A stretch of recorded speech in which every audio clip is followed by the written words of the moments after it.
I'm in your face. There's no way around it. You can't get away, and now it's all happening. Sound off in the chat if you're down.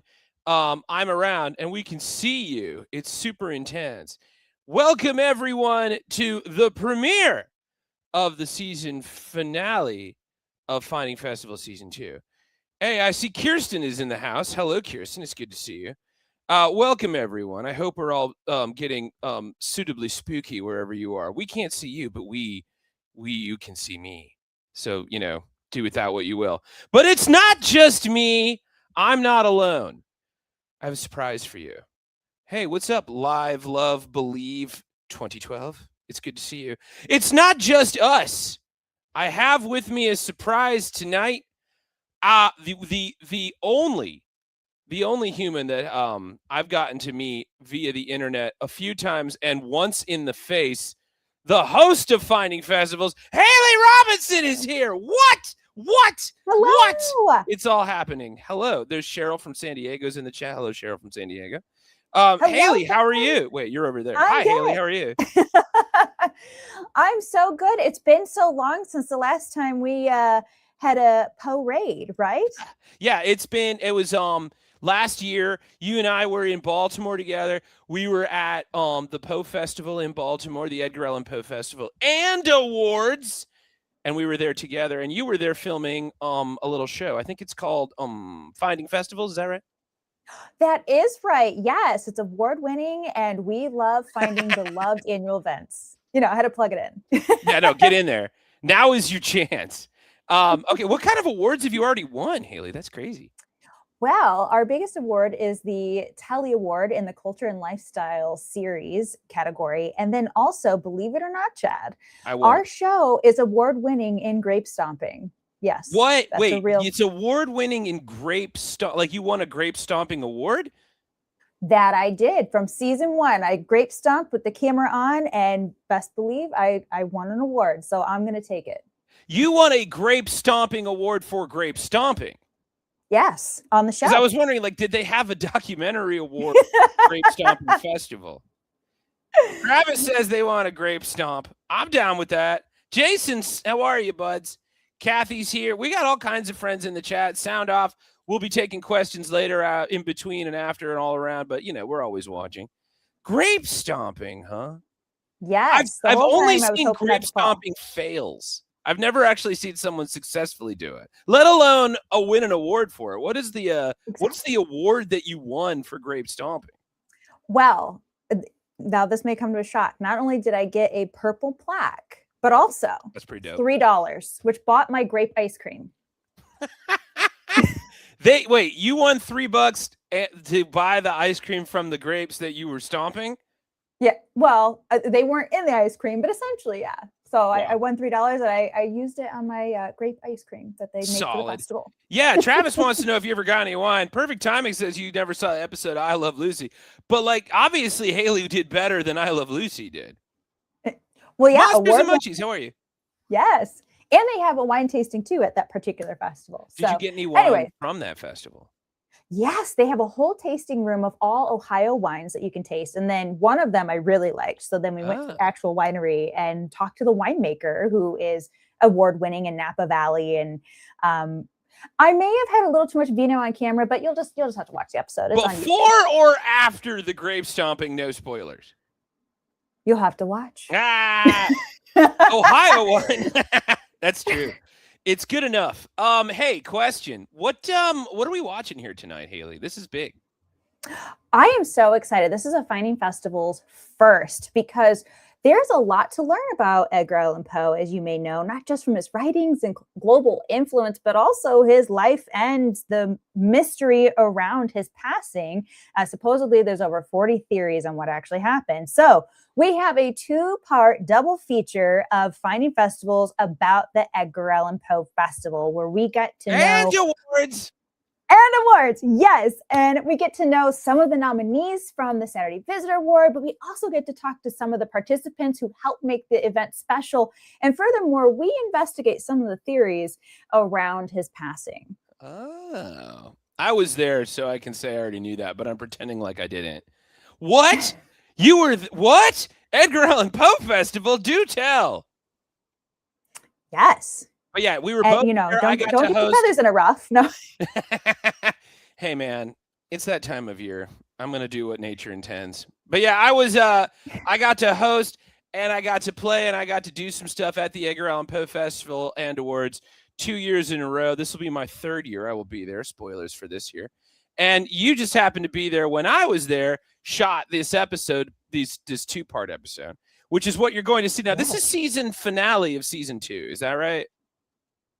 That's right. So this will conclude this season, and the episodes will be available on my YouTube channel later this year, September and October. But we're doing this special screening to celebrate the nominees, and of course, you know, let all of you get a taste of this amazing event. I mean, I had a blast. I was living my best Gothic dreams, and I hope you enjoy the journey. I was there, and I can guarantee you it's fun.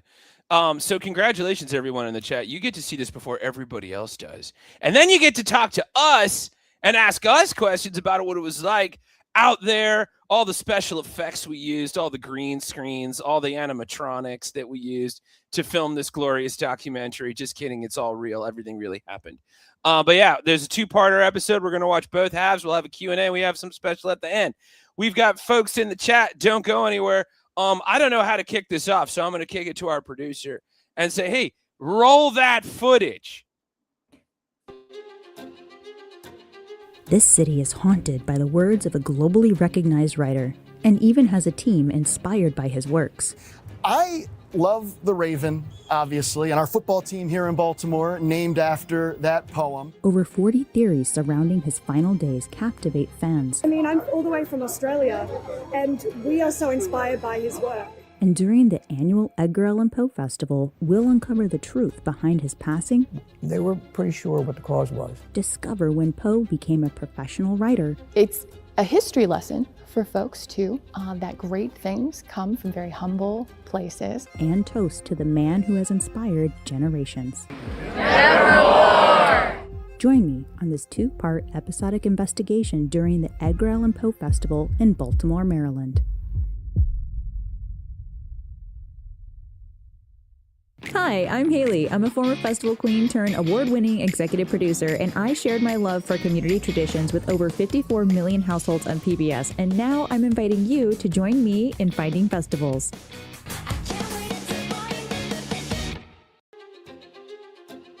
Baltimore, birthplace of the Star-Spangled Banner and gravesite of a famous poet. Edgar Allan Poe's works continue to influence today's culture. Some may say his words echo as profusely as the raven's Nevermore. As they say, birds of a feather. Perhaps that is why this social media personality has a particular fondness to Poe's The Raven. Well, Chad, it's so lovely running into you. What's going on? I think you're going to be at the Raven later, right? Oh, yeah, I have to do stuff later tonight. I have to talk about the Roger Corman 1963 movie. You want me to do the whole thing right now? Okay. In 1963, Roger Corman, king of cult, got a hold of Peter Lorre, and I don't actually have to do the whole thing if you don't want me to. Well, I know you're short on time, but I just wanted to say I'm such a fan, and I was curious, as a first-time festival person here at the Edgar Allan Poe Festival, what do you think I should do? Oh, eat stuff, drink stuff, buy stuff. I think I can do that. Yeah, and also visit the gravesite. There's a lot of really cool history there.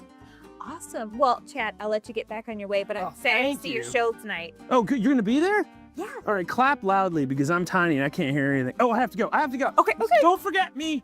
Talk about the show. Eat, drink, buy, and visit the grave. We'll definitely fit that in. Chad had to fly, but his handler Josh stuck around to share more of Chad the Bird's act. What really made you decide to create the Edgar Allan Poe? Would you call it a bit? I mean, it's almost 20 minutes long. Yeah. It's I don't know, it's a pretty long bit to call it a bit, I guess. Yeah, it's a full report. It's a very well researched. Because of this festival here. And I'm a big horror freak. I love horror movies. I love haunted houses. And it's just sort of always been a thing I enjoy. And this festival got a hold of me, the International Edgar Allan Poe Festival and Awards is the full experience, got a hold of me because I did a report about Roger Corman. when Roger Corman passed away. And he's Little Shop of Horrors, big King Occult is his nickname. I had to figure out what was interesting about Edgar Allan Poe, because everybody knows, The Raven, Telltale Heart, all of his classics. But what we found, or what I found that was interesting was that he created the detective novel. And I really didn't know that. Like, I just knew that he was gothic horror, suspense, mystery, never really put together that he predates Conan Doyle and Sherlock Holmes. And that he was the direct, not even influence, just like inspiration for Sherlock Holmes. I had no idea. So had to go back, rewrite everything. And so I spent 20 minutes just going, okay, I didn't know that they didn't even have the word detective back in those days. It was ratiocination is what he called the idea of using logic to solve crimes, because there were no detectives. They didn't have that word. So Murders in Rue Morgue used logic to solve murders. No one had done that before. And because of that, you get Sherlock Holmes all the way to Wishbone. So, I learned that while I was here last year. And then, so that's how that started. When it comes to Edgar Allan Poe, I mean, it's been nearly 2 centuries that, he continues to be around and his works are being talked about even on the internet. And, you have several views on that particular video. I mean, what does that even feel for you, that you not only put the work into creating that piece, but that it's continuing to influence people and to be seen? In spite of the fact that we have so many people, I think, in the world that do not like horror and do not like scary things and try to avoid them. It is the most relatable human experience, because not everybody feels sad about the same things or happy about the same things or angry about the same things, but everybody, you drop a book in a library, jumps. And Poe is that mysterious beginning that we all kind of use as like the railroad spike, is like, well, it all begins here. And I think it's just, he made the most popular horror poem that ever was. And that is still shared by everyone, regardless of if you like the stuff or not. I think secretly people kind of all really sort of do a little bit. If anything, it's curiosity. And if it's Poe, and everybody knows who Poe is, it's universal. And so I think it's an easy thing to latch onto. I think you kind of hit the nail on the head, that there's something universal about fear. Oh, yeah. And ultimately death. And Poe really understands and explores those feelings throughout a lot of his writings. And he romanticizes it too. He makes it kind of fun and breathy. Like it's not just jumpy and savagely, like there's not just a lot of blood and tearing and nightmare. It's all like, you kind of want to hang out with him. There's complexity to it. Right. And you feel like it's sophisticated. Josh isn't wrong about everyone knowing who Poe is. Performers across the globe journey to the International Edgar Allan Poe Festival and Awards to celebrate this author and perform their craft in the Saturday Visitor Awards. In 1833, Edgar Allan Poe won $50 in the Poetry and Short Story Contest in the local publication The Saturday Visitor for his short story Manuscript Found in a Bottle. This contest was the first time Poe was paid for his work and is what launched his writing career. Today, the International Edgar Allan Poe Festival and Awards honors this Poe victory by hosting their version of the Saturday Visitor Awards with the same $50 prize as Poe won in 1833. This year I am an official nominee for the SVA Awards this year at the Poe Festival. So with your work, your adaptive work, it was inspired by Poe's writings. Now, what was it about that inspired you to create your piece? And furthermore, how did you go about adapting his work? Sure. So a lot of my stuff is inspired by Poe. I do burlesque and I'm a theatre actor. So anything I do, I sort of pull from Poe's short stories and then just create circus and theatre performances and burlesque performances based on that. But this year for the award that I'm up for, it's the Telltale Heart. So it's a one-woman show with a female protagonist. So the caretaker is not a man, it's a woman, and she takes revenge on the man she's taking care of. So for me, it was sort of like a feminist story of, like sort of defending yourself and standing up for women and like fighting back against oppression. And yeah, I was really proud of it. It took a long time to get off the ground, but yeah, it's a 1 hour, one woman show, and yeah, super proud. Yeah, and just so honored that I'm nominated. Like, oh.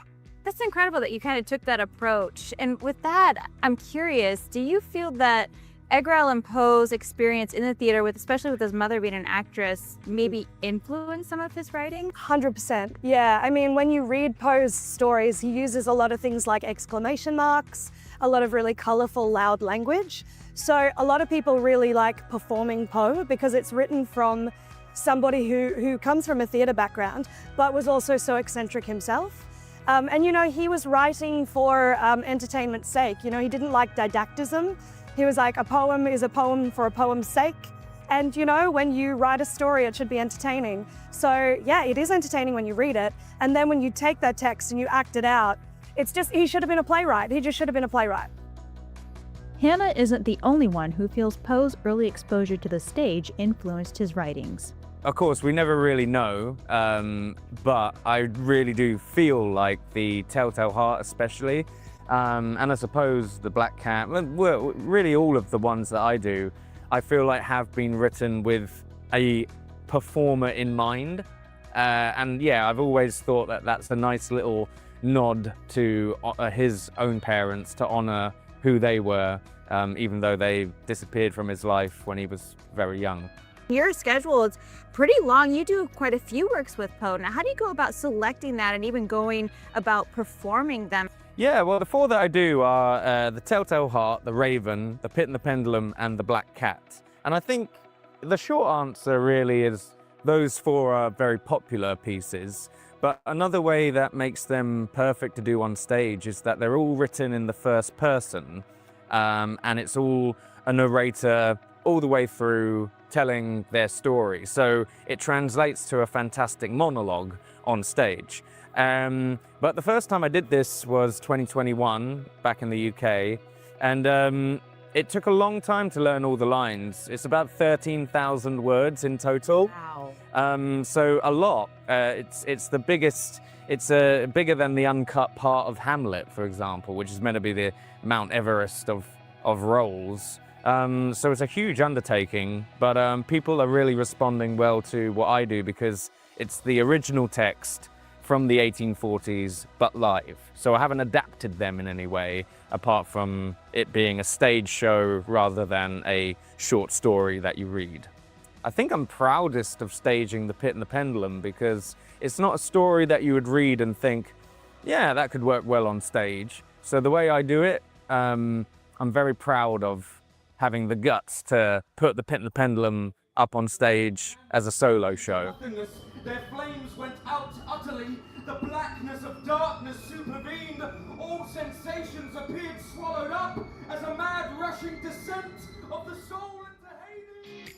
And now a word from our underwriters.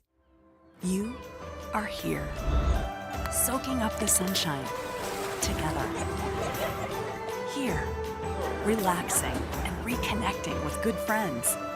Here, escaping the everyday. At Shores and Islands, Ohio, life's sweetest moments are the simple ones. And you are here, living them. You are here. The American Rescue Plan Act, and viewers like you. Thank you. Now back to the episode. From page to stage, Poe fascinates audiences across generations. But one thing has stood out to me since arriving. It's ironic that the father of Detective Mystery has left investigators scratching their heads over his death. So what happened? There's no shortages of theories about what happened to him. There's a preponderance of evidence that points to delirium tremens as the actual cause of death. But there is another facet to the question as to what happened to him. He was missing in Baltimore for 4 or 5 days, or as many as 4 or 5 days before he was discovered. And that really is the true mystery. One of the leading theories about that is a theory of kidnapping, political kidnapping and forced voting called, the practice was called cooping. But anyway, he died not under mysterious circumstances at the time. He died in a hospital. Didn't die in the street. He didn't die in a gutter. He was discovered at a tavern in East Baltimore. and he was taken to a hospital where he died 4 days later. And as far as the cause of death, the staff at the hospital, the doctors at the hospital, they were pretty sure what the cause was. There was no need for an autopsy. Autopsies were pretty primitive back then at the time anyway. The true mystery as to the cause of his death really didn't come about until after he died. And it was put forth by people that really wanted to rescue his reputation. Gotcha. By inventing other causes. Okay. Such as rabies, encephalitis, meningitis. There's Carbon monoxide. Carbon monoxide. In my book, I list 42 different theories that have been documented and been written about. Now, there's rumors that he pledged into the temperance movement. Is there anything backing that? He actually pledged, made a pledge while he was in Richmond, a pledge of abstinence while he was there. And many scholars believe that he did not break his pledge. And that was about 4 to 6 weeks before he died. So, I mean, if he kept his pledge, then it pretty much derailed the theory of delirium tremens. 42 different theories about the cause of Edgar Allan Poe's death, and still no one knows what he did or what happened to him prior to being found. We do know he lived in this home from 1832 to 1835 with his Aunt Maria Clem, her mother Elizabeth Carnes Poe, and her daughter Virginia Eliza Clem, who Poe would later marry. Executive Director of Poe Baltimore and Edgar Allan Poe House and Museum, Enrique Jang, shared with us the impact of Poe House. The Poe House has been a museum now for 75 years, and a lot of people are surprised that we operate actually on the very corner of a housing project. It was first, it's called the Edgar Allan Poe Homes, the first housing project built in the city of Baltimore, the first of 5 for Black families in a time of segregation. So you've got a very complicated and very rich history already in that space. There's Poe, but then there's also the Poe Homes. And so it's another reason too, was really important for us to keep the museum, keep the festival where it is in place, bring people into the neighborhood so they can see this is where history lives. And we found that people wanted an opportunity to come back and commune with one another. Poe is a very personal thing too. And so you want to do cool things with other Poe people. You want to see the Poe things. You want to see Poe performances. And it was just a natural kind of outpouring of, let's go beyond the 4 walls of the museum. Let's create an annual event where people can come back over and over and over again to do all the things that they love. What's a misconception first-time Poe House visitors experience? Well, people come from all over the world they want to see Poe's house, and they expect they're going to visit the House of Usher, this big spooky mansion that they're going to get to wander the halls and this kind of thing. And instead they find this tiny row house and museum in a part of town that is just unexpected. It's a history lesson for folks too, that great things come from very humble places. It's a teaching opportunity too, and so you teach people what artists have to go through to begin their careers, what artists face, the lives that they lead, and it becomes a very human thing. And I think that keeping the festival in front of Poe House, we're really proud of the fact that we keep it in the shadow of Poe House, is a way to, again, and also teach about Baltimore city history. These are the things that happened here. They didn't happen anywhere else. What is it about the festival that you think is special, specifically in the literary sense? I wish I could take credit for any of that. I do find the longer I'm in this job, it's the power of Poe. He's the inventor of the detective story. So any police procedural you've ever seen on television, any mystery novel you have ever read, even animation like Scooby-Doo, you have a direct line from Poe to the present day. And if you've been seeing some recent films or television lately, Poe is everywhere. And even just that face, highly iconic.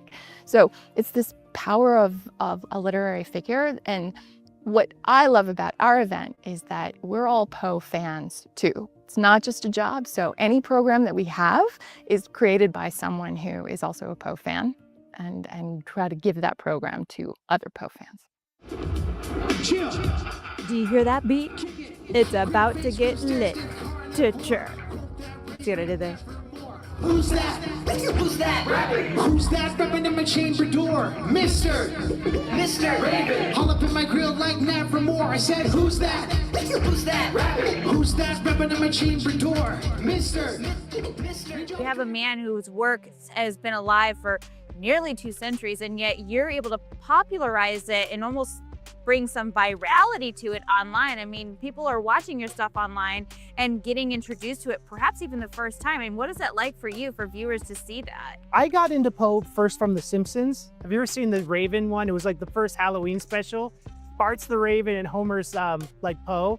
And it was like interesting to me because Poe is so timeless, you know? And a lot of his themes about like division in America, you know, like the decaying empire, all these things are really relevant now. So I think thematically it really resonates, and it's cool to address these issues and have like see the light go off in students' eyes where they're like, oh, like El Dorado is a great metaphor for the limitations of manifest destiny, you know, or Silicon Valley and the gold rush myth, you know, like a lot of his themes can teach common issues.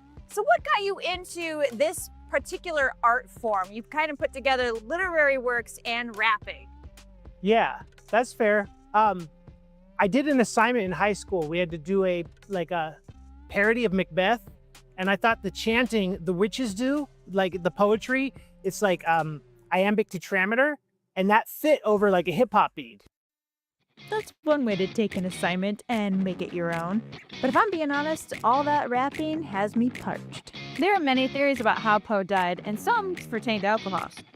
The practice of cooping was practiced by political operatives, political partisans that would take derelicts off the street and imprison them in basements and backyards and firehouses, that sort of thing, and get them sloppy drunk to the point where they couldn't resist their captors. And then on election day, they would march them around to the polls and vote them over and over again. They succeeded in doing this by changing their appearance. They would change their clothes.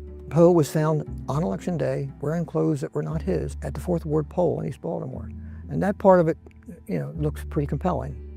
But there are problems with the theory. These political thugs, they would not abandon the people they abused at the polls, especially the poll that they were using. They would abandon them somewhere else in town.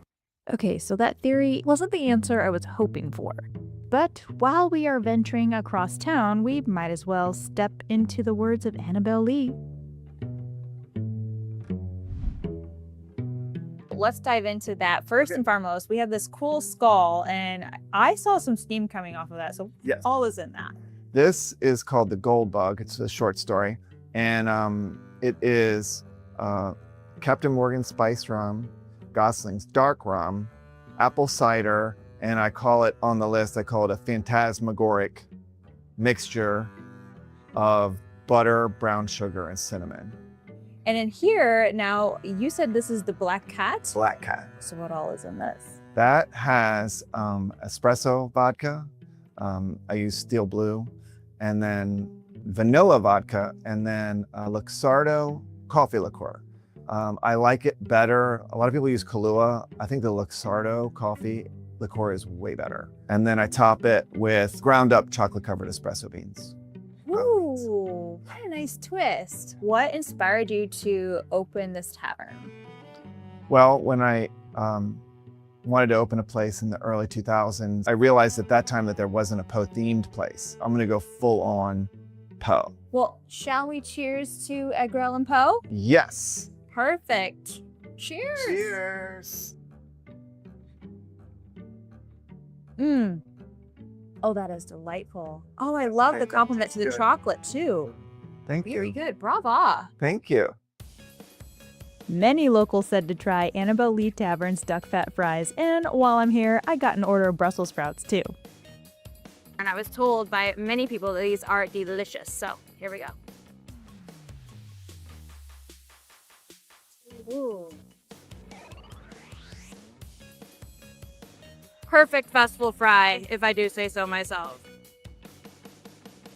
These are the roast Brussels sprouts. Everywhere I go, I like to try a Brussels sprout. I will say the container's a little sticky, so I'm curious to see what they have on here.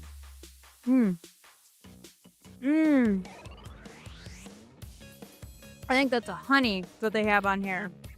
Very, very good. Definitely if you're looking for something a little hot at the festival, but you don't want something scalding, this is it. Bon appetit. I've got my refreshments, of course, fresh squeezed lemonade, and now it's time for the Poe Raid, emphasis on the Poe. This annual tradition doubles as a costume contest and fundraiser with donations being collected in the casket.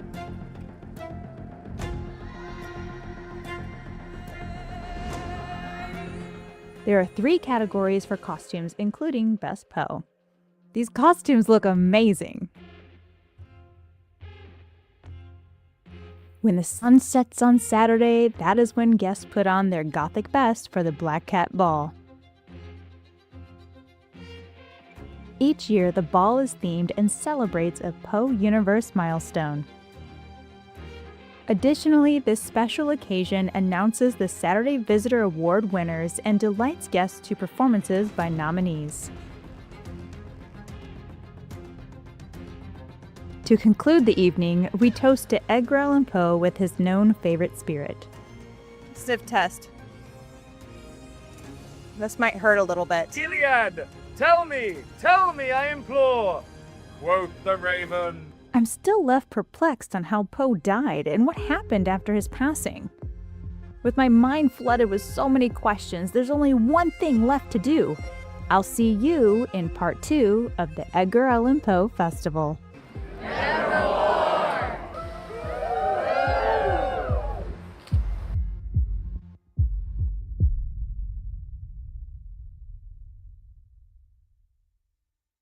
You can visit findingfestivals.com to learn more about the series, get updates through the digital newsletter, and connect with me on social media where you can access more festive and travel content.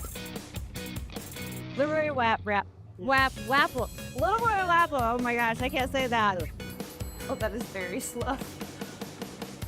Been drinking, that's why I got it for you. This guy been drinking my drink. It's mine. Go ahead. Nice, nice. The magical ace of spades. Was that your card? That was not. Nevermore. That was not your card.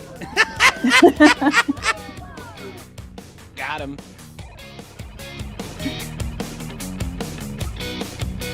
I'm going to be in a B-roll one of these days. It hasn't happened yet, but it's going to happen. That's just part 1.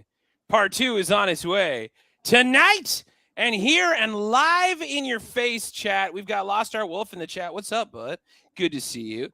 Wow, that was memory bringing. Like, it's been a year, and I remember all of that. What was your favorite part of the festival? You can be honest. I don't know. I think I enjoyed everything. I know that was, I mean, I made 2 parts of the whole Solid festival. political answer. I enjoyed everything. I also like strawberry Pop-Tarts. Okay. What was the best? Did you get to eat a lot of stuff? Because I didn't really have time. I enjoyed the duck fat fries and the Brussels sprouts, but actually, and for anyone who is a fan of the Hunger Games, I have the Hunger Games behind me. The newest book and movie that's coming out this November, there's some nods to Poe. Why this matters is there is a lemonade that was there called Lenore's Elixir, and it was topped with a gummy. So if you've read the book, you know why that was very ironic. And I appreciate it. I didn't even have that while I was there. Wow, I was too busy. So I remember that, and I really enjoyed it because it was a delicious lemonade. Nice. Thank you for noticing my jacket, Lost Art Wolf. It's very nice of you. Jason Strutz is in the audience tonight. Jason is an artist. He was also featured there. I'm sure you're coming back this year. I don't know. Can I give a shout out to the Audio Addict? Yeah, okay. Hey, what's up, Audio Addict? Done. There you go. I did it. That's how easily I'm bought. Yeah, I remember having several snacks, especially at the Black Hat Ball. Oh no, it was the Masquerade that night. In that really nice place that we were all at, where everybody was decked out. It was very gothy. It was very cool. Yeah. Did you went to the ball, right? Yeah, you were, because we saw you in the thing. You did get to do the toast. So you were at the front by the grave where they did the toast. I was way in the back. So I was like, I didn't even know that happened. Cool. So the Poe toaster was the whole thing I learned about while I was out there the second year. Everybody kept talking about, you got to stay because we're going to do the Poe toaster. And I was like, is that like a way to get an Edgar Allan Poe branded bread, or like, what are we talking about? And then I realized, oh, you meant to give a toast. And then I learned about the mystery of the Poe toaster. The Poe toaster. Yes. Do you know about that? I was very excited to. Yes, I was very excited to try poster, it out. if you will. Yes, Sarah. Yeah. I like no, it. that was wild to be a part of. So that's a legend that somebody left a bottle of port or something on his grave. And then like every year on the anniversary of his death, there's like somebody would leave booze on his grave. We should all be so lucky. And then they did this thing at the end of the festival where Steeman from the One Man Poe did he did the Raven. Did he do the whole thing? I can't remember. I think he did the last stanza of it. And then they drank a bottle of tawny port, which I definitely had a little sipsy of, and didn't regret it. It tastes like breakfast. Maybe for some. You just wanted that lemonade. Yeah, I'm more of a lemonade person. Yeah, I was like, oh, that's it burned for me. So, you know. It's true, Like, Poe Baltimore. I was in the tree that shades Poe grave. It was the best view of them all. When you guys go to Baltimore to check out the Edgar Allan Poe Festival this year in October, and first weekend in October, I will be there. Yeah, you should go check out the grave first and foremost. Haley, did you know that they buried him 3 times? Wow. That is part of our investigation in part 2. Spoiler alert for part 2. Before I give any secrets away, should we go right to the video? I mean, do our friends want to watch it now? Yeah, hey, chat in the comments. You guys want to watch more? I mean, you don't have to all answer at once. Okay, they won't. Yeah, we should watch part 2, and then when we come back, we'll do some Q&As. Don't be shy. Hit us up in the chat. Oh, Stella says yes, so we got to do it. Sounds good. Yeah, so Siron. Let's go. Kyle. This city is haunted by the words of a globally recognized writer, and even has a team inspired by his works. I love The Raven, obviously, and our football team here in Baltimore named after that poem. Over 40 theories surrounding his final days captivate fans. I mean, I'm all the way from Australia, and we are so inspired by his work. And during the annual Edgar Allan Poe Festival, we'll uncover the truth behind his passing. They were pretty sure what the cause was. Discover when Poe became a professional writer. It's a history lesson for folks too, that great things come from very humble places. And toast to the man who has inspired generations. Nevermore! Join me on this 2-part episodic investigation during the Edgar Allan Poe Festival in Baltimore, Maryland. Hi, I'm Haley. I'm a former festival queen turned award-winning executive producer, and I shared my love for community traditions with over 54 million households on PBS, and now I'm inviting you to join me in finding festivals.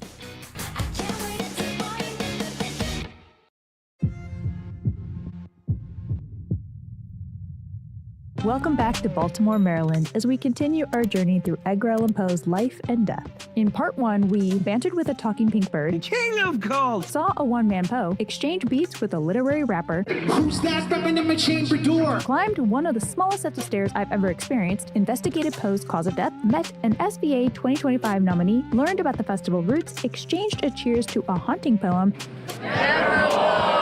and went dancing among the tombstones. Does that sound on point? And we didn't even scratch the surface. In this final part, we're going digging in Edgar Allan Poe's gravesite, and yes, he was buried thrice. Even in death, Edgar finds unrest. Poor guy.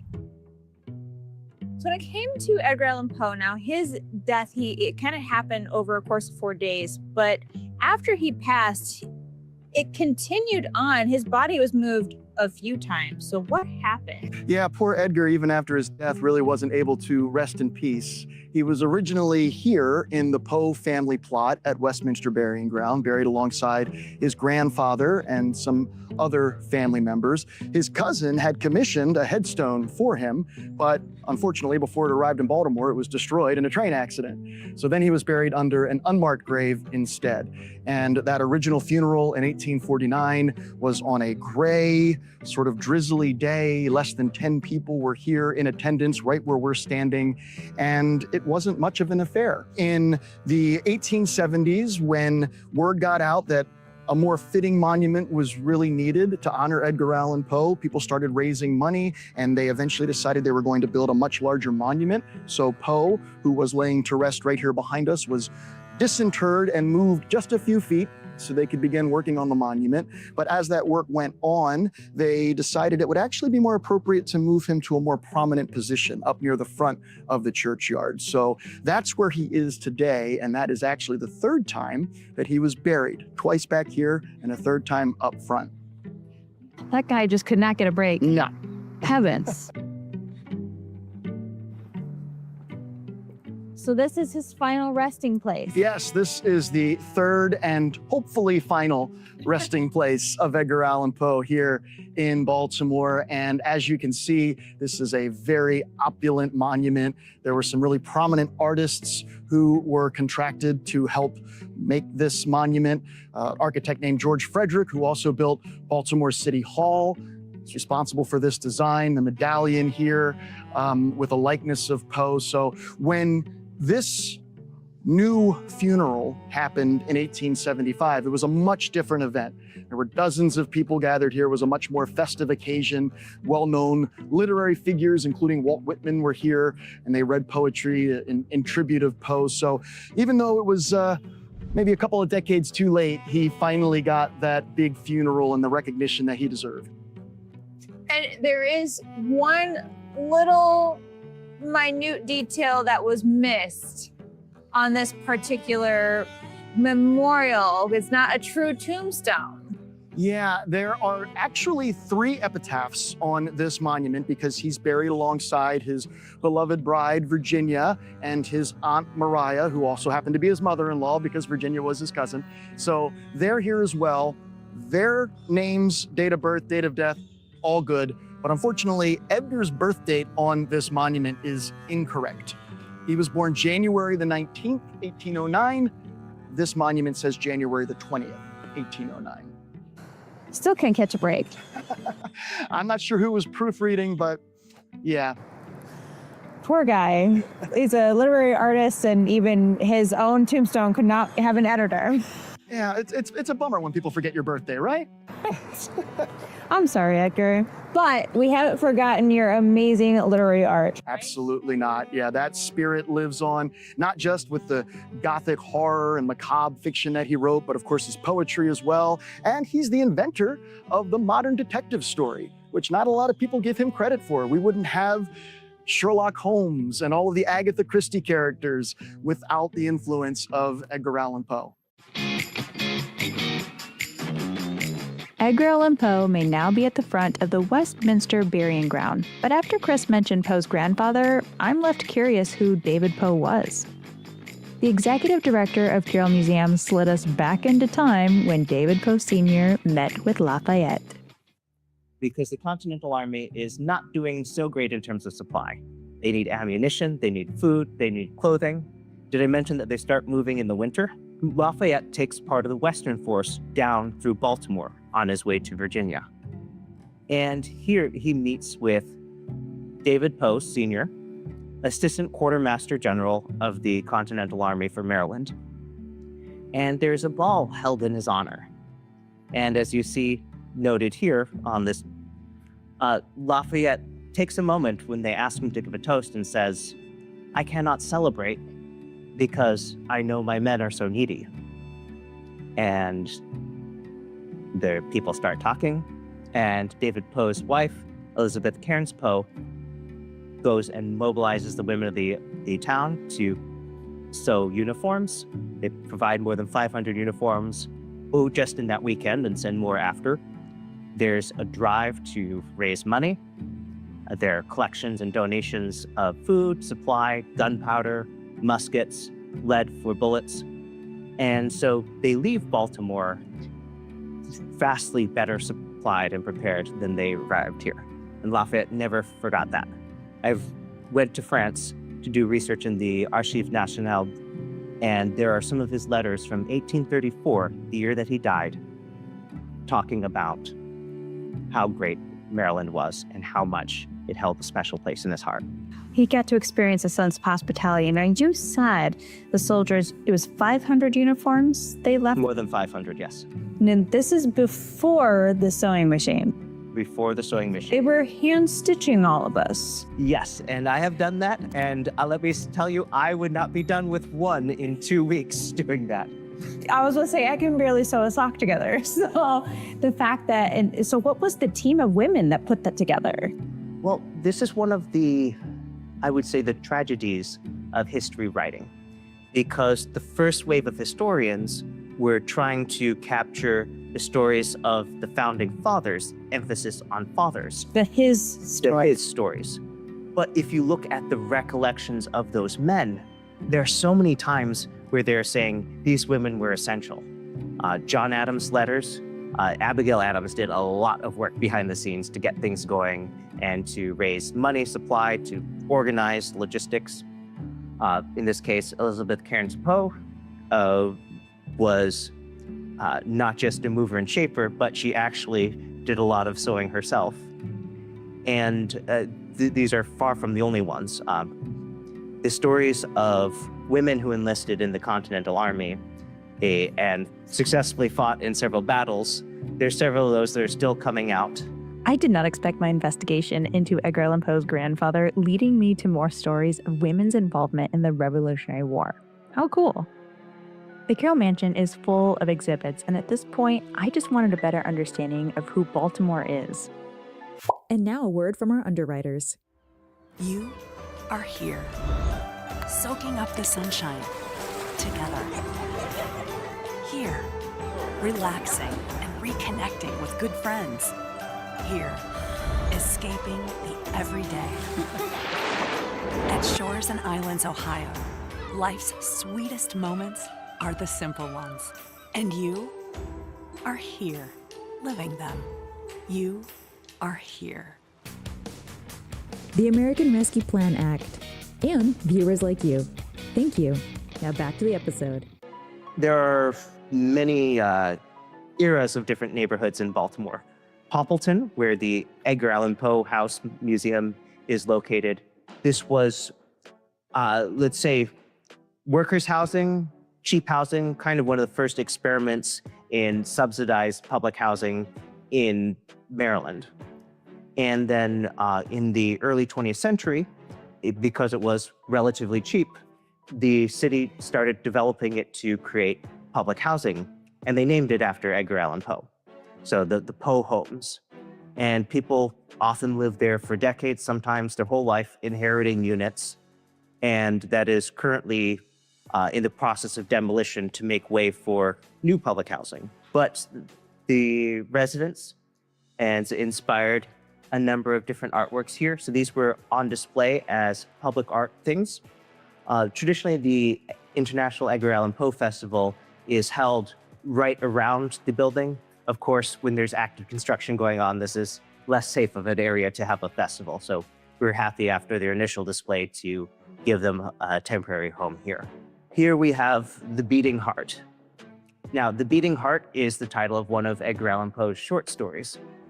It's also a motif that if you follow the different Poe-related art, you'll see many artists have taken it as a metaphor of having your inner thoughts outside. In which direction they go, here, this is kind of a potpourri of different things associated with Poe. But when I see people come in here, look at this, and it gets them talking about themselves. What would it look like if I could have my heart out there? To reference one conversation. To reference another, oh. And I say, oh, because they stopped like that. And then they went and they got their cell phone and they called and apologized to someone. That's art changing lives. Yeah. And the great thing about great art is that you don't know what the resonance will be, but that it makes people feel. And if it makes you feel and talk and mend bridges with other people, I think that's pretty fantastic. Absolutely. Art has a special way of evoking emotions and propelling movement, which has me wondering how a festival organizer and fan of Poe has been influenced by his works. We met Enrica in part 1, and she shared how her passion for writing led her to her current role and organizing the Edgar Allan Poe Festival and Awards. I was inspired by Poe, very young, lover of books, lover of poetry, and then lover of all things dark and gothic and fun. So I was that emotional teenager scribbling in a notebook, and so that's how I found Poe and came to love his work. But I had written 2 books inspired by Poe with a Poe theme, and also a comics publisher. And when the position, like by day I'd worked at a nonprofit, but the position became available to combine those 2 worlds. It, again, changed my life. It's a dream job in a lot of ways. How incredible to, go from being the recovering English major, as you say, to be able to create art and actually turn the scribblings into a way to visually captivate audiences and also write with pen and literature. I just think that's unique that you're able to kind of put the 2 together and, continue that legacy. But Enrica isn't the only one. Along her journey, she collaborated with graphic artist Jason on their Poe-themed graphic novel, and now he helps with the artistic visuals for the festival. So each year we do a story-based display. So we started with the death of Poe, which is a kind of a mysterious series of circumstances. Lots of theories around it, but we kind of took a tack on that. And then we went to the death of Virginia, his wife, and the various buryings and hiding the bones underneath a bed in a box. Variety of strange circumstances there, of course, as is fitting of the Poe thing.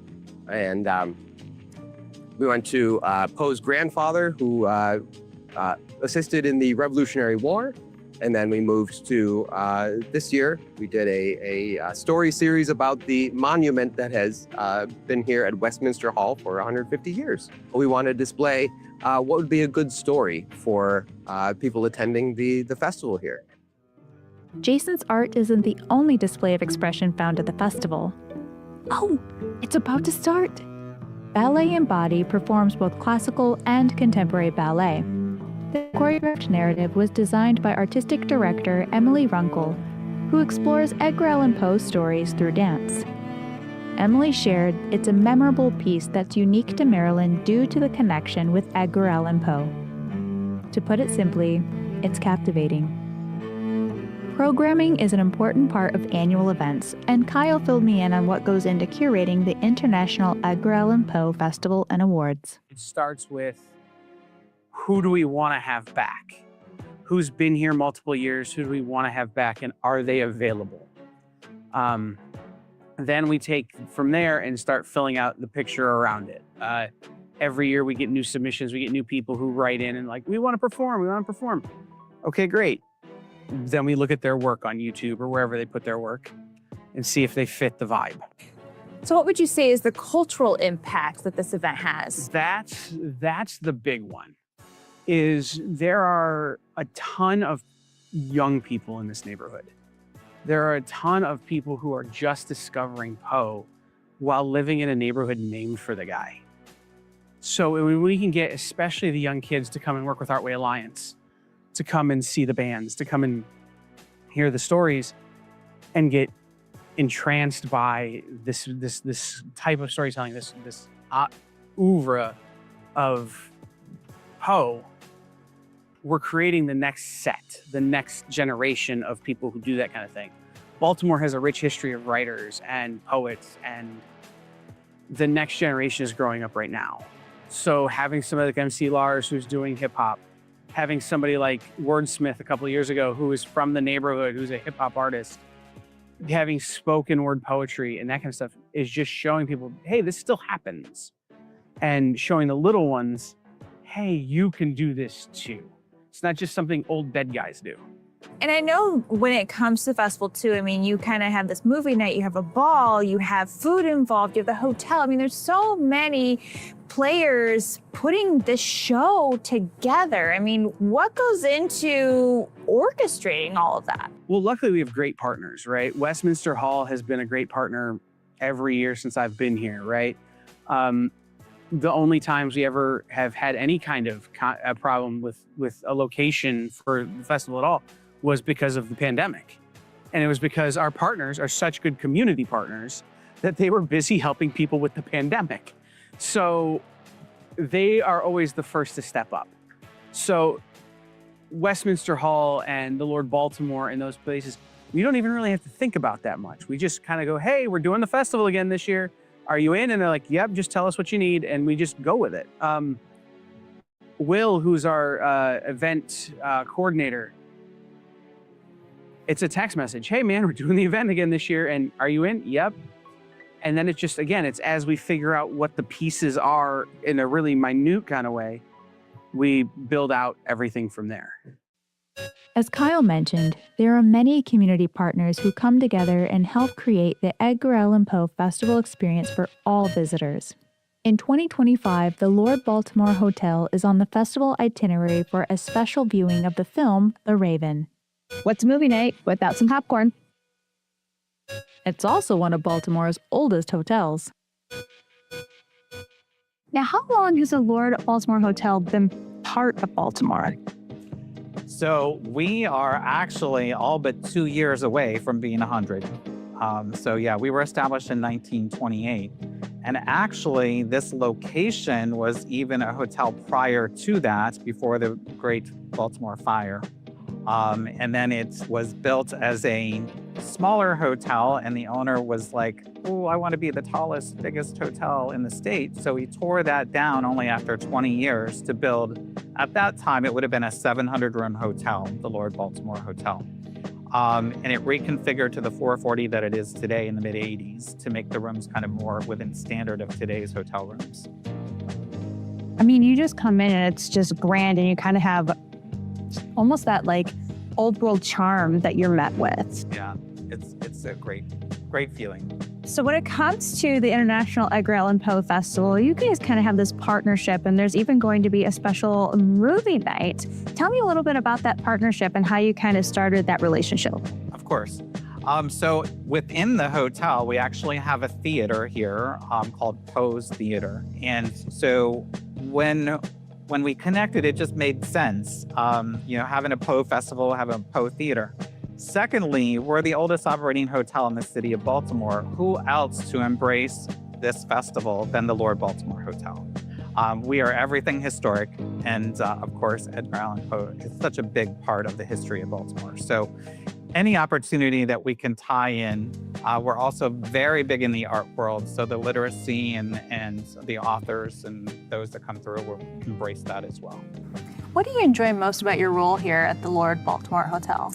It is just that. There's a story everywhere you go. For those that embrace art, we have art exhibitions all throughout the hotel.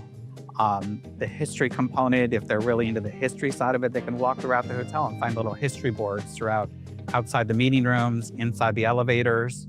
We really embrace that component. And then secondly, whenever I come across or meet somebody new and I tell them where I work and what I do, they always have a story about the Lord Baltimore Hotel. My parents were married there, they were married there, they had their graduation here. I mean, everyone in Baltimore is attached to the Lord Baltimore Hotel in some way or another. I think that, if you have not been to the festival and you have not been to the hotel, now's the time to do it. It's really exciting things happening both here at the hotel, but also at the Poe House, and their plans for expansion. And, the festival, it just grows every year. So come check it out. It's clear Poe fans know how to step together and celebrate this famous author. Hey, wait a minute. I don't remember that in the poem. This went rogue. Very, very rogue. Since arriving, I was conducting my own investigation into Poe's death. And though I'm leaving with just as many questions as I arrived with, I've come to deepen my understanding. Even in the grave, all is not lost. Else there is no immortality for man. But in this case, well, in my opinion, Poe has achieved immortality through his published works. Just ask someone what their favorite Poe writing is. Ooh, favorite. I think the one that I love performing is The Black Cat. I think the writing is pretty solid and it makes a real cracking monologue on stage. It's a bit of an odd one. When he was 19 years old, he wrote a poem called The Lake, which I believe was about his friend's mum. Bit of a crush on her. And it's the most beautiful poem. It's sad, it's rich. And yeah, he wrote it when he was really young, and it's my favorite piece of poem. When you have the Ravens here in Baltimore, you kind of got to go with that. I love the Raven, obviously, and our football team here in Baltimore named after that poem. One of my favorite stories, though, that's a bit lesser known is a story that he wrote while he was living here in Baltimore early in his professional writing career, and it's called Berenice. To me, Annabelle Lee is my favorite piece. I like The Fall of the House of Usher. And when I was younger, that first line, I was like 13, it just drew me in immediately. My favorite Edgar Allan Poe story is The Fall of the House of Usher, because when you're reading the story, you get this sense of growing dread. Of all his works, The Raven sticks out to me because, you know, it's what you can cite as like the definitive anti-transcendentalist poem. The idea that this raven acts as like a symbol for mankind's limitations and the fact that death will come when you least expect it. Have you heard of the Cask of Amontillado? Have you had an Amontillado? Cask of Amontillado, hands down, still my favorite. Not just because I was able to continue some of the story, but balances Poe's ability to build tension as well as leave a lot of mysterious threads dangling from a story. But if you actually read it, it's like delicious. Edgar Allan Poe's works have influenced generations and become woven into the fabric of American culture. In his words, there is no exquisite beauty without some strangeness in the proportion. I look forward to continuing to explore Americana through beloved community traditions on finding festivals, and I'll see you at the next festival we find.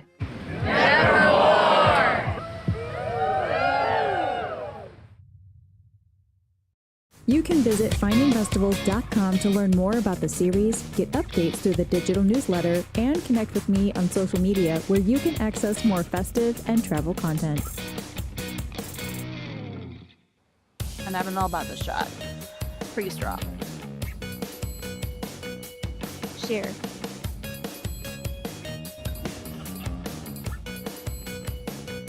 The crew here is getting ready for our walk of talks.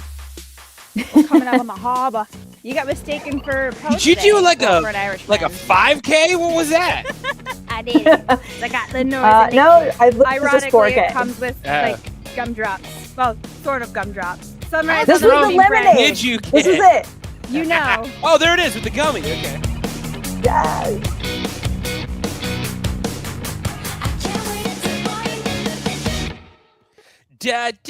Da. Oh my goodness. There I it know, is, it's catchy, everyone. isn't it? You saw it. You saw it before everybody did. You saw the season finale of Finding Festivals right here with me and Haley, who's right over there. That's crazy. Now we're going to open it up to a little bit of questions. We have a couple of questions already that I wanted to write down. First of all, we've got our good friend Travis, who's been in the chat the whole night. By the way, you can hit us up in the chat no matter what's going down. Also asked me what's Poe's favorite food, and we had a whole situation going back there. It was really fun. But Travis actually asked me if I wear cardigans, and yeah, it depends on the weather. Are you a cardigan gal? Are you into it? Not really. I'm more of a blazer. Okay. Okay. Yes. Now, Travis also asked, what is my favorite? Oh, can I please say the word oeuvre? Yes, I can. Oeuvre. What is my favorite Edgar Allan poem? Alone. The From Childhood's Hour, I have not been as others were, I have not seen as others saw, I could not bring my passions from a common spring. I'm a big fan of that one. What's yours, Haley? What's your favorite Poe? And then your favorite Poe story? My favorite Poe writing of all time is definitely The Pit and the Pendulum, which I found out talking to Steven is pendulum is how they say it. Pendulum. Yeah, He's my Midwestern British, like though. j comes out when I. You're from Toledo. Steven can calm down. I mean, I am, but we're still Midwest. But yeah, I have that little. I like that he's like, no, come you're out. saying it wrong. It's pendulum, and I'm like, I didn't say anything wrong. Go back, come back, and tell me what I said wrong. Pit and the Pendulum. That's pretty cool. I think my favorite story. Oh man, I love Mask of the Red Death. I think that's some cool stuff happening there. That is a good Fall of one. the House of Usher is pretty cool too. But yeah, no, my favorite poem is Alone for sure. I was asked a little while ago if I like Twizzlers or Red Vines. Red Vines, obviously. Let's see. The Audio Addict loves a good cardigan. Okay, well, good. Is it cold in your studio? Turn your AC down. Sweater weather. Also, Jason Strutz is in the chat. You saw him in the doc. You got to go see him in the reel. Follow him on all the things. What about Morella, Chad? I don't know. I haven't had it these days. Let's see. So meeting Steven was very cool. Watching him do the one-man Poe, which I hear he's doing at Edinburgh this year. If you're in Edinburgh, you should go check it out. But he had a tent. He did a couple of ones. I don't know if he's coming back this year, but if he is, I want to hang out and be his Raven because I get one line, and that's all I need. That's it. I don't need to do any prep work or anything. I will play the Raven forever. Thank you. You heard it here. Oh, Morella by Poe. No, I don't know that one off the top of my beak, so I'm going to look it up while we're hanging. Haley, how does it feel? How did that feel to see? Honestly, it was weird seeing all the activity, but it was also just so incredible that our friends are here and experiencing the 2-part episodic investigation, and just being able to share that. I mean, if as you saw, like so many of these people are passionate about not just Poe, but the Baltimore community. And it's so evident within this one weekend of fun. And even though we had almost an hour worth of content, I still don't think the show quite does it justice. You almost have to go for yourself and experience it. Wait, I got an update. Steven will not be back. He's focusing on bringing new stuff for next year. So stay tuned, but I'll be there. So that's kind of almost as cool. I'm mildly British, just based on my pronunciation of oeuvre. Alone is also your favorite too, Soul. That's awesome. Travis wants to know Detroit pizza or New York City pizza. I'm in Chicago, so Chicago pizza, which is tavern style. Don't get it twisted. What about you, Toledo? Where are you at in the pizza wars? Oh, honestly, just know this will be held against you in a court of law. I know. I got to be really careful. All of them. No, I'm teasing. I love pizza. Basic. Basic. No, before I had to go gluten-free, it was definitely a good, like, solid deep dish. Because I love lasagna, and it's like basically lasagna pizza. Who doesn't like that? Or at least I like that. I know there's some people who don't. But Jovial makes good gluten-free lasagna noodles, by the way, just in case. JIC. Oh, Jovial, check them out. Go to your local Trader Joe's and what have you. Post gluten-free, just anything gluten-free. Okay. I can eat. Now, Haley, I have a question. Did you hang out for a little bit in Baltimore after the fest, or did you just like kick it and roll? We pretty much kicked it and rolled. So we were there for 3 days. There was an afternoon that my team and I were able to explore a little bit, which is where you kind of saw in the bloopers where we were walking. My husband and I were walking in the harbor. Okay, I thought you were doing a 5K, and I was like, wow, brave. After all that, after all the wine. Oh, that makes sense. I was like, no, I'm pretty sure I was filming in 4K in that shot. No, that makes sense. No. Nerd. That's amazing. You're like, I think it was HD. And I'm like, yeah, no, I meant like, did you run? No, this girl has done one 5K and that was enough. I'm Okay, good. yeah, no, running is for thieves. Zella's Pizza in Baltimore. Yeah, I guess it's the best pizza. I didn't get to have it when I was there. I did get to go to Amici, which was like the best when I was hanging out there. What else did I get to do when I was there? Everything. Ghost hunting? Did I what? Ghost hunting? No, but I did stay at the Lord Baltimore, and I did do a ghost tour that night. And we did have a good It's time. basically the same thing. Yeah. Ghosts tend to not dig birds. I don't know what that's about. I guess it's some kind of like ancient sparrow situation. So I didn't get to see a lot of activity, but I do know that it was there. I also got to go to the Poe House, which, by the way, when you're in Baltimore, you must, because it's like still there. You can go upstairs. You can check out the room. And I did check out his desk, and I got to see one of his writing desks. That was pretty cool. I think that was the most haunted thing. Now, Chad, I'm sure you were able to fly up there, but I can tell you as a human, those steps are basically a ladder. So be mindful when you go to the house. No, it's teeny. Climbing. I'm quite wee, so I'm 3 apples high. So it was able for me to get up. It was super easy. Psychopomps. Yeah, that's the word I was looking for. That's what we are. And also the name of my ska band. I've been pinged by our producer, Kyle. Hi, Kyle! He doesn't like to be on camera, but you saw him briefly for a few minutes there. That we got to bring in someone very special. This is a huge surprise, and I hope you all are ready for this. You've seen her in the documentary just a little bit ago, but without her, none of this would be happening. Give it up for the great Enrica Jang! I yelled. My neighbors are so mad at me right now. She's in the stream with audio only. I feel like it's 2020 all over again. Are we on a Zoom? Hands up. Hands up and shake them. Hands up and shake them. I can't get all the fancy filters to work, so I'm going to be the voice in the machine. Oh, so you're the ghost. How ominous. I knew it. All right, Enrica Jang is in the chat right now. Travis is clapping wildly. We want the nominees, and indeed, that's going to happen. For those of you wondering, don't worry, Enrica is going to tell you. Hi, Ghost. Good to see you. Just kidding, we can't. Good to see you. And I'm so excited. Really great memories from the festival. And it's always such a crazy couple of days that it doesn't feel fun until you see it in this incredible show. And then it's so much fun. We look so good. Thank you, Haley and the crew, for making us look super pretty. Chad, yes, we absolutely looked pretty. Super well, I know I did. I meant everybody else. Like, I spent time. I got my people. We didn't have the budget for your glam crew. No, that's why I brought it. But you did pull it out. I bring it to the room. I'm like Bowie in that way. Anyway, Rika, what's going on? How are you feeling? You're getting ready for this year. Well, thank you so very much. This is very exciting to be able to share with so many people the festival. We really hope that everybody watching either has come to the festival, coming back to the festival. That is the entire point. Once you kick the bucket list and seen Poe House, you need to see it again. You need to come to Baltimore. You need to see it again. And this is a Baltimore tradition, but it's becoming an October sweater weather tradition. Sweater weather. And it's the beginning of the Halloween season too, so you're not going to miss anything because all the other Sleepy Hollow and Salem, all that other stuff happens at the end of October. So kick it off with us here in Baltimore. Truth. While I was in Baltimore, I got to hang out with my friend Chris LaMartina. For my horror nerds out there, you know WNUF and what have you, Baltimore's finest. And we got to go up to like Nepenthe brewery, and we got to play at Hole for Holes because, you know, I love me some pinball. So we got to do, there's so much you can do. Get up and get after it. That was your plug. You're welcome, Baltimore. Well, Haley, when are you coming back to us?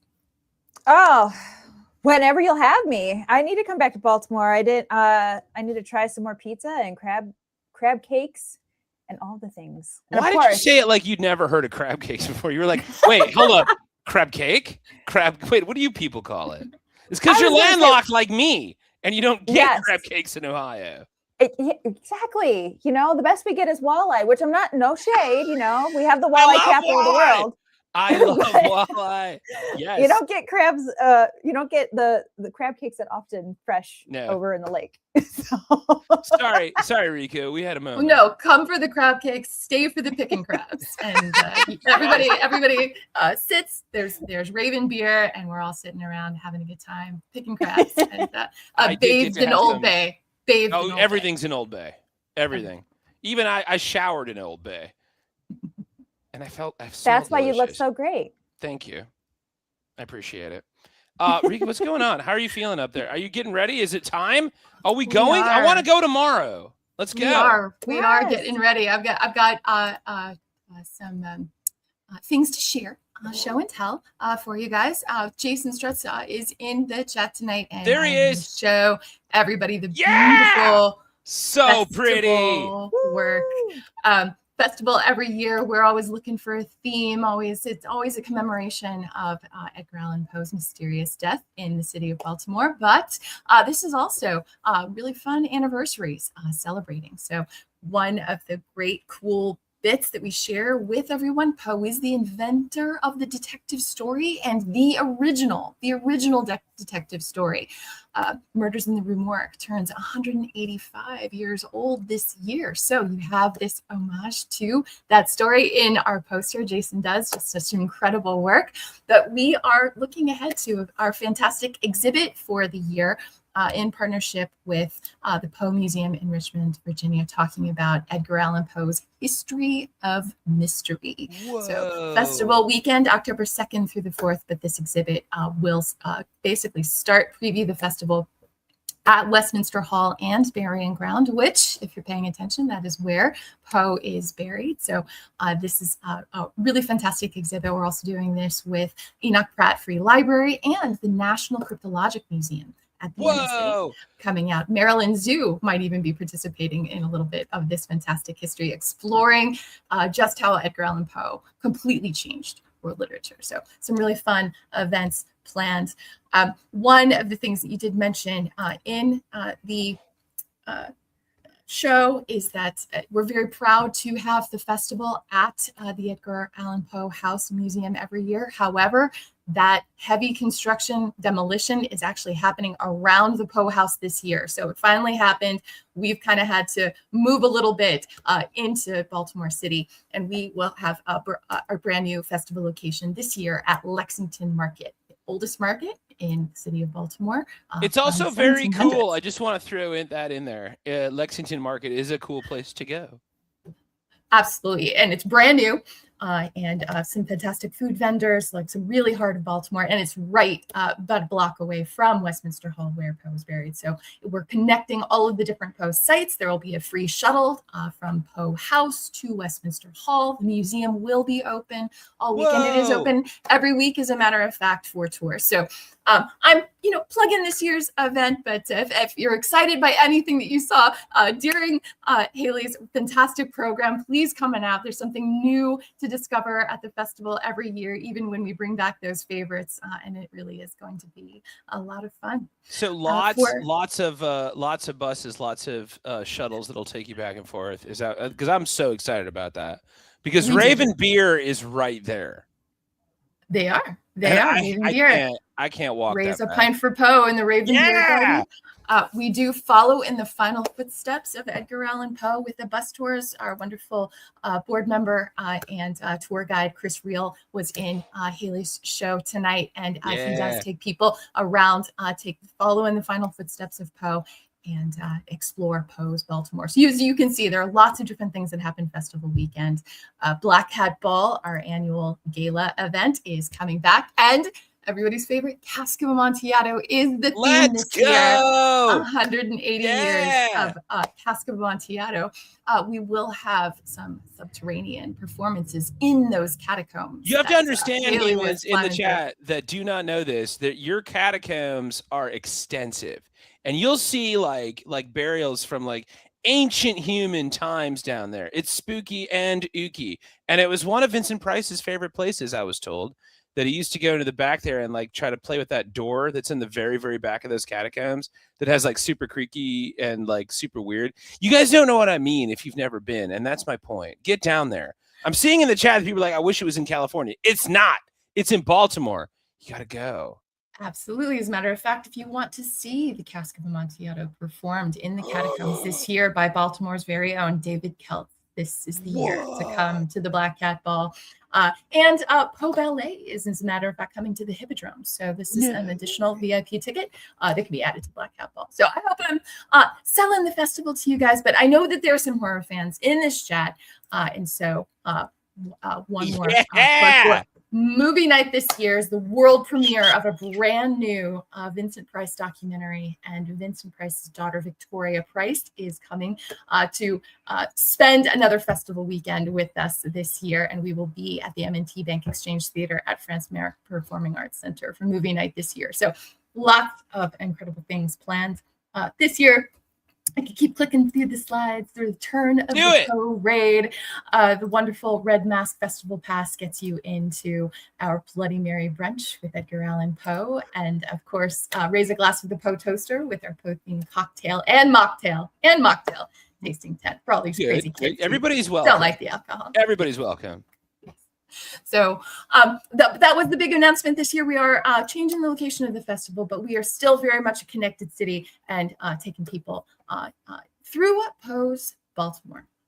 And then tonight's big announcement is announcing our official Saturday Visitor Award nominees. So I think kept folks waiting. There, I wrote it for you. For those of you who don't know about the Saturday Visitor Awards, you learned quite a bit about it in the show tonight, but it is an honor presented by Poe Baltimore each year where we recognize a new generation of artists and writers inspired by Edgar Allan Poe, no limit on medium or genre. And we've got a little video to share with you right now. Cool. Bonus content.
Whoa, that was awesome. Ladies and gentlemen, the Edgar Allan Poe Festival, International Edgar Allan Poe Festival, and awards. So very thrilled to unveil the nominees this year. Over the next couple of weeks, if you subscribe to us here on YouTube, you're going to be seeing some interviews with the nominees as they roll in. But we're really excited to just keeping another generation, keeping Poe's legacy alive, and really just incredible creativity and spectrum of creativity from creators all over the world who continue to be inspired by Poe. Every year we do have a guest of honor who comes to help present the awards, and this year is a very special year because not only is sculptor Zenos Foudakis coolest name in human history. I'm just putting that out there. And one of the coolest sculptors, as a matter of fact, in human history, I believe, because he is, you may have seen his work in Philadelphia, the Freedom sculpture in Philadelphia. He does some incredible, larger than life-size pieces. You can see the amazing work that he does. But one of the Poe sites that was not actually featured in Finding Festivals tonight is a wonderful statue that visitors can see over at UMBC. Sculpted by Moses Ezekiel, and that was about 100 years ago, and that was the last major sculptural work actually gifted to the city of Baltimore. The bust that you see behind you now will be cast in bronze, and Zenos is gifting this beautiful bronze bust to the Poe House at the festival. Very cool. This year, he will be presenting it at the Saturday Visitor Awards that evening when he presents the awards. So we're very grateful to Zenos and his studio in Pennsylvania for coming down to Baltimore and this beautiful gift that we're going to see. So It's so pretty. it will be. It will be. And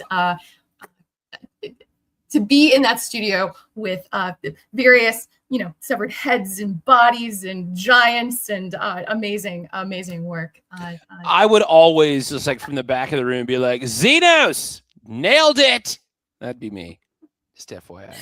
You'll have your chance. You'll have your chance. Oh, it's so excited. We're very, very excited. So, but this is a historic gift. This is the first major sculpture to be presented to, entrusted to a Baltimore site in over 100 years. So, making history at Poe Fest. So, very cool. But without further ado, as you saw, the awards are presented. Saturday Visitor Awards are presented in 2 categories, and the official nominees announced publicly tonight. The winner will not be known and revealed until the festival weekend, and no point in going and finding our judges trying to bribe them. Nobody knows who the winners are. Myself, but very pleased, and congratulations to all of our official nominees this year. In the 2026 Saturday Visitor Awards category, adaptations of Edgar Allan Poe's life or works. Potable Poe, Cocktails of Mystery and Imagination by Steve D. Boyard. Edgar in the Red Room by Matt Chiarini, Greg Giovannini, and Maya June Dwyer. In Search of Edgar Allan Poe by Andrew D. Kaplan. Edgar Allan, A Tale of Mystery and Intervention by Norm Connew. Edgar Allan Poe, The Master of the Macabre, Pocket Portrait by Levi Lionel Leland and Kim Arrington. And El Dorado Alone by Willard Overstreet. All of the pieces that are named tonight have been published. You can find them online, but again, we will be unveiling and rolling out interviews with the nominees as we get closer to the festival, so please subscribe. And the next group in the original works inspired by Edgar Allan Poe's life and writing category. Heidi in Plain Sight by Joe Arden. The Ink of the Perverse by Stephen Bilius. The Rosebush by Carmen Bolden. Demons by Aaron Suler. Eye of Athena by Holly Knightley. And Lenore's Messenger by D.B. Sullivan. So congratulations to our official nominees. We're really looking forward to unveiling and meeting everybody, all of the nominees at the awards this year. And thank you very, very much. So many nominees, so many moments.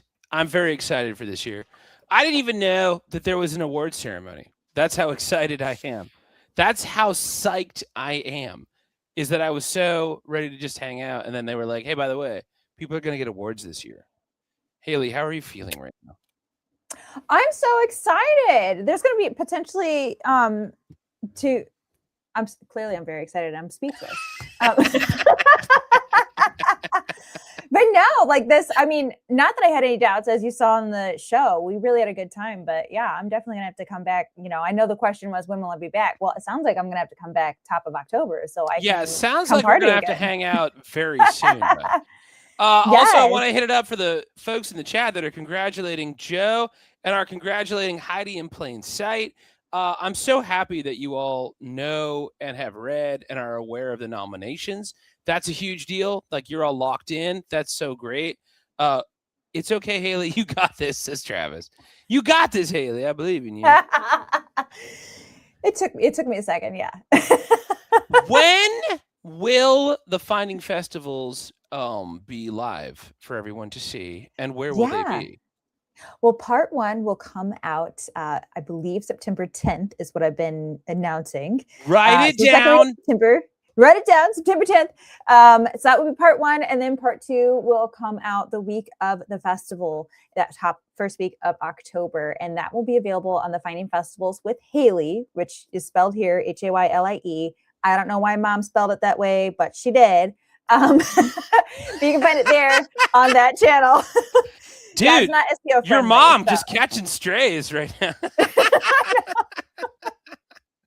I tell her all the time that my name isn't SEO friendly, which she very quickly reminds me that SEO didn't exist when I was born. Yeah. And for those of you who know, that's a sting. That hurts. Okay. We don't need to talk about when SEO was around, okay? And that I've been around longer. Listen, guys, be cool, okay? Congratulations to all the nominees, by the way. This is huge. Yes. Take it in. Very excited for everyone. That's wild. So a lot of the nominees are actually watching tonight. Congratulations. This is going to be huge. I'm very excited to be a part of that this year. I will be at the Edgar Allan Poe Festival International and Awards first weekend in October. Haley, where can people find you on all of the you and the things on all the socials? Yeah. So on social media, I go by Haley Guys, write Story. this down. You're all Edgar Allan Poe nerds. I know you have like, you got your like emergency pad and there's some like pen nearby. So get to going. Sorry, go after you. Yep. At Haley Story, Haylie. Like I said, it's spelled a little different. Or you can find in the search Finding Festivals, and I'm pretty positive it will pop up because I'm the only one who's this dedicated to festivals. It's a weird hobby, but you know, someone's got to do it. Hey, by the way, I was told by our producer Kyle, hi Kyle, that we might have some bands tonight. I'm sorry, not tonight. Sorry, no, that was so rude. I apologize for making you think that we might have some music tonight. We're almost done. You can go back to your lives. But we have some bands that will be at the Edgar Allan Poe Festival this year. Kyle, what are those bands? I don't know. We mentioned Raven Beer. Kyle, it's Kyle, everyone. Yeah. Get hyped. Sorry. In the Kyle, documentary, we mentioned Raven Beer. We mentioned it as, you know, they do a lot with the festival. Every year we have the Raven Beer Unhappy Hour. This year, the band The Ravens, who you may know from Fast Times at Ridgemont High, their big hit Raised on the Radio. Let's go. Like 30 years ago, recording a music video inside Poe House. We'll be playing the Raven Beer Unhappy Hour. They are very excited to be coming. That's going to be a big deal. And we are thrilled to welcome back MC Lars, who we told you would be back. Oh, sweet. Lars will be playing on Sunday. He is very excited to be there. In fact, he is texting me about the festival while at another festival where if having your phone out is very dangerous because he's at the Gathering of the Juggalos. So, you know, he's so excited about Poe Fest, he's ignoring his actual job right now. Lars, you need to be focused. You're at a Juggalo concert, bro. They know where you are. Those two are very exciting for us. That's huge. So you got a bunch of bands coming. There's more to come. You don't even know who they are. I didn't even know that we were going to have bands this year. But like, this is huge that it's happening. It's happening in Baltimore. It's happening October 2nd. It's happening so soon. Haley might come by just to hang out. I feel like I need to now. Yeah, at because this like point. you know, the Zoom might be involved. I mean, it just sounds like an amazing weekend. It's always an amazing weekend. And speaking of that, I mean, I know we just flashed like there's an opportunity to get like a VIP ticket. Like, friends, if you can do everything, do everything. Do everything. You know, I mean, you're already there, you're already immersed in it. Why not do all of the things that you can do? Like, I loved going to the Black Cat Ball, but then also experiencing the live acts, and then of course going to the shows that were available, like the ballet, and then going to the movie night. Like, if you're there, just do it all. Do it, everything. Yeah, there's Might as no well. reason to not do all the things. You've come all the way to Baltimore. You got to take in the sights, but like get loose. Like this is what you're here for. You're here to check out Edgar Allan Poe history because you're walking in the steps, my friends. What's happening? Yes. We're having a moment. We're being haunted. Poe's That's listening. fair. That's fair. I have to put out there that Travis is and this is a direct quote. I think I'm gonna have to get rid of all of my you're making me want to bail on my responsibilities that first weekend in October. If that is what we can get you all to do, then we have done our job. Because like the Poe Festival is wild out there. Everyone's having a great time. There's so many things to do. There's music, there's food, there's art, and it's a celebration of art. And in the times of AI slop and nonsense, it is nice to be around humans making art for other humans in the honor of someone whose whole vibe was just making art for humans. So get out there, come hang out with us. Oh, I'm inspired. I'm going to pack right now. I have so many outfits. All of the outfits. Well, it just like it's lit. It's just gonna be lit. Legit lit. For sure. It's lit. You know, as the chat says, Poe for it. Poe for it, man. I feel like we're at New Year's Eve. Should we start drinking? I feel like we should start drinking. Just not cognac, because that hurts. No one wants to do that for like a celebration. You drink that at the end of the night, just to call That's it a true. day. Oh, It was not even then. That was hard. That hurt. it did hurt. Like that was a lot. Okay. I have to ask some questions because you and I got to hang out there and we got to hang out with these humans and we got to be a part of the festival. You walked around during the afternoon. You got to see like the things, eat the corn dogs and what have you. Then you got to go to the thing where it was like we were inside. And we all got to be fancy. What is a memory that you will cherish? I've heard that humans like to do the rose, thorn, and bud thing where it's like, what's the thing you're excited for? What's the thing you love? What's the thing you didn't like? But let's just say, what's the thing you cherish? Put in a lockbox from the Poe Festival from last year. I think for me, especially if we're talking about the Black Cat Ball, I really enjoyed the singing in the catacombs. Basil was one of the singers. Yeah. I just thought that was such a cool experience. Although I had expectations of it not being sounding the way, like they sounded great.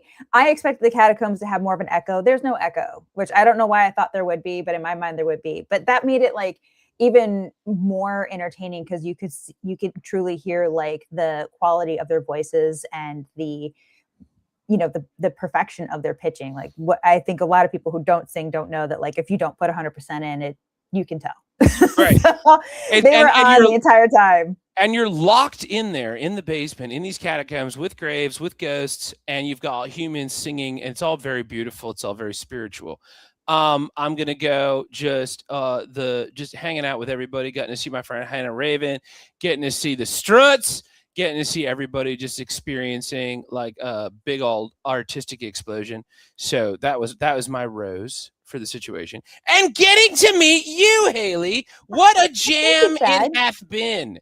But it's time to go, everybody. I hope you all had a really good time tonight. I hope you were feeling very special that you got to see some premieres that nobody else got to see of Haley's incredible work. Thank you so much for making us look pretty. My team does a fabulous job, so it's all to them. And of course, thank you to all the grants and the underwriters that helped make the show come together, and of course Poe Baltimore who helped us, and of course, finally, congratulations to all the nominees. You get to make this next year all about you, and please, like I said, do it all, enjoy it, soak it in, because it really is an amazing event. Yeah, I'll be there. You should be too. Okay, good night, nerds. Let's start drinking. We should start drinking.